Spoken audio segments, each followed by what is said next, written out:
What's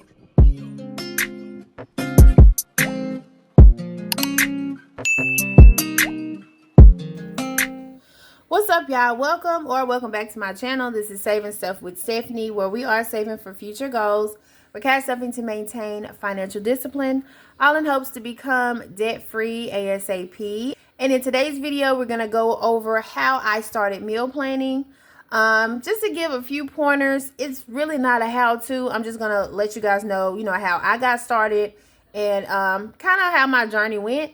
Just in case it's something that you may want to implement into your own system if you've been having trouble trying to meal plan. So if that is a video that you think you'd be interested in, stick around and stay tuned. All right, you guys, welcome back. I'm hoping everyone is doing good so far. So far, so good for me. I have yet to do any type of how-to video on my channel so far. And I had been looking over, some recipes and looking over some of the meal plans that I've made in the past, and I thought maybe a meal planning video would kind of break up the monotony and we could do something a little different, and maybe it would help somebody along the way, because I know in the beginning of the year we are all trying to start something new, and maybe meal planning was one of the things that you wanted to start and perfect for this year, but you just didn't know how to kind of get it started. Again, I'm not an expert. I did start meal planning around this time last year. And the reason for that was because the most dreaded question of the day for me was, Mom, what's for dinner? And I used to dread that because I never really meal planned. The way I used to go grocery shopping, I would go to the grocery store on payday. Of course, I would make a list. I'm a list girl.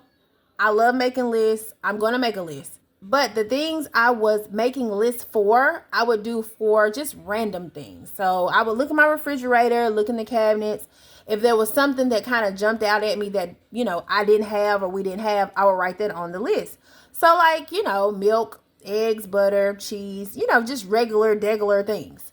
And I would write all of those things down. I would have a whole little list, and I would go to the store and I would purchase the things on the list, and I would come home and I will put all of the things up. I would spend about $170, $60, nice amount of stuff, and put everything away. And then I would stand there and look like, okay, now what are we eating? Because nothing was planned. And then I would think of something to eat, but I never had things that matched. I would either have part of the ingredients for a meal, but not the other part. So that just got to be, real frustrating. And I was like, I've got to get a handle on this. What can I do? So when I did first start cash stuffing, my grocery budget used to give me the most trouble because at that time I had 3 people in my household. It was me and my 2 daughters. And I was just trying to figure out how much should I set aside for grocery, because grocery takes the bulk of my, paycheck in reference to variable expenses. And I assume it does for most of us. So I was kind of playing with the numbers. I think I started out with $125 a week. And at the time, to me, I felt like that was a nice amount. So after a while, I was like, okay, $125 kind of seems like it's okay, but it may not be getting everything that I need. I want to up it, but I'm not quite sure, how far I should go. So I was thinking, if I did $150 a week, that's $300 every pay period. That's $600 a month. That is a lot. So much so to the point where if you go back and look at my videos early on, I think my 4th video, I was actually in a live with Jade and George from the Dave Ramsey Show. And they did pick my question. And my question basically was whether $600 a month was an unreasonable amount for a family of 3 toward grocery. Because that just seemed so a lot to me at the time. So, of course they went over. No, it depends on how many people, what area you live in, what type of meals you're purchasing, things of that nature. There are a lot of variables to be taken into consideration. But she said basically use that amount, start there. If you feel like you're doing too much, or it's, you have some left over, tweak the budget and lower it or raise it, however. But there's no specific amount per household, because it does vary. And, back then, I didn't really talk to anybody about money. My family wasn't the family that had discussions about money. So I really didn't know whether, $600 was too much or too little. Didn't really know. So after I basically got the okay from George and Jade, $150 is what I went with as far as the grocery budget. So $150 was working, but what I noticed was $150 was a little bit too much for my household. So I was kind of having some rollover money, which at the time was good because I was using rollover money to go toward debt. But then around June, my oldest daughter moved out, and we were only two people, me and Ziri. So I was like, okay, now that there's only two people in the household, then I know I can cut back on this grocery budget. One thing that I did used to do that had to change was, and I think I mentioned this in a live that I was in with Taj on Beautiful Budgets. I think she did a live like sometime in December, and this was mentioned. I have family meetings every Tuesday, and I think that's the reason why I'm doing this video today is because today is Tuesday, and I just finished the family meeting. But me and Ziri, and at the time when it was me, Weezy, and Ziri, which is my other daughter, we would literally sit down and have a family meeting on what the menu would be for the coming week. The reason for that is because I'm one of those moms where I don't want to just cook, and if you eat, you eat. If you don't, you don't. My thing has always been I don't ever want to send my kids to bed hungry. Even if it's, something they didn't want to eat, I don't want them to not eat just, because they didn't want to. I always wanted to kind of get their input on things. I guess I'm not old school because, old school mamas would have been like, if you eat, you eat. If you don't like it, you ain't got to. So I guess I would be considered new school in that aspect. But we would all sit down. We would have a family, meeting or family discussion on what we wanted to eat for the next 7 days. And I did break it up into weeks.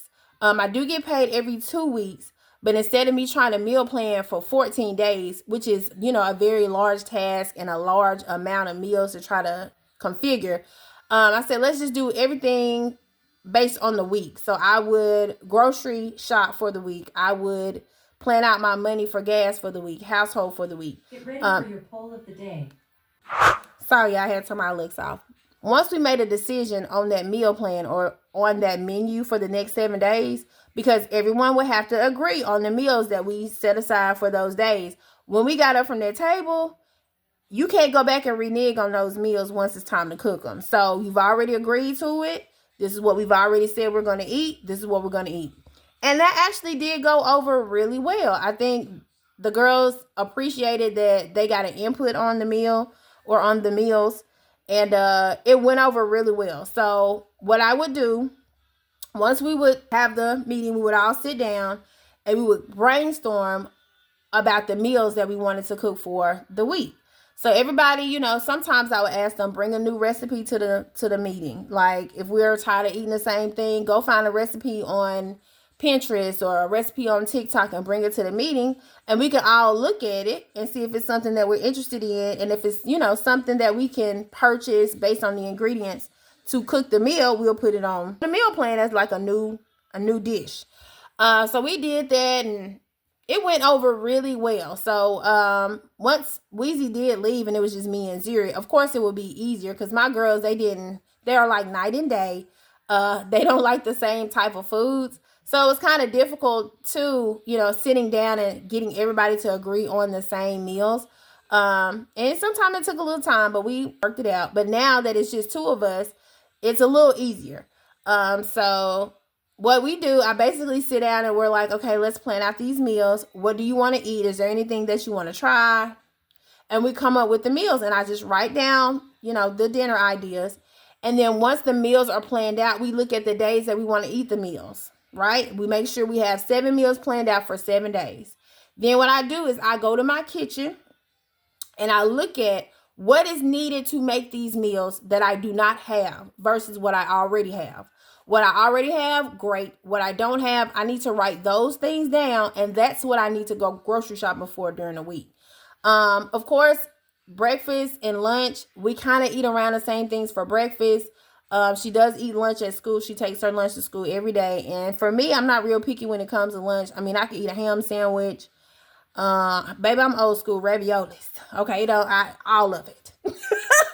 So it's no big deal when it comes to me for lunch. But that dinner menu has to be on point.